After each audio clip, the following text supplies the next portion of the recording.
que chaque phrase prononcée par un Français risque de déclencher, nous avons un passé très lourd avec l'Algérie, risque de déclencher des drames supplémentaires. Alors, vous êtes en train de me dire, oui, attention, même si je ne suis plus ministre des Affaires étrangères, je suis obligé de faire attention. Qu'est-ce que ça veut dire? Oui, parce que les plaies ne sont pas complètement refermées du tout entre l'Algérie et la France, d'un côté comme de l'autre, mais surtout du côté algérien.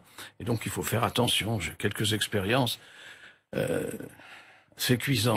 Allez un peu plus loin quand même, Bernard Kouchner. Ça veut dire quoi? Il faut faire attention. Ça veut dire qu'ils se sont formés comme peuple indépendant, d'abord contre les Français dans une guerre dont on n'a pas le souvenir et surtout qu'on n'enseigne pas beaucoup.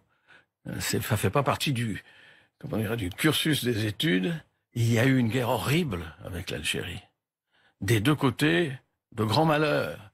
Un nombre de morts algériens très considérable. Je veux pas faire de tableau trop terrible, mais quand même ça c'est le début. Ensuite, il y a eu la construction d'un État, et puis il y a eu un affrontement avec les forces islamistes. Tout ça, c'est un chaudron. C'est-à-dire, il y a eu, oui, ces étapes étaient toutes douloureuses, les trois, et encore la quatrième, celle maintenant, n'est pas très gaie. Oui, il y a eu. Ce peuple est un peuple politique. La jeunesse veut faire de la politique. Ils sont empêchés non seulement de faire de la politique, mais avant même de parler du peuple, moi je peux pas vous laisser dire ça sans qu'on s'y arrête un instant.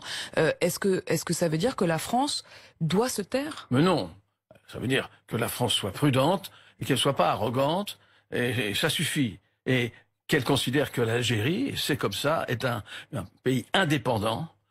Essayons d'oublier les plaies et les souffrances énormes et regardons les choses avec calme.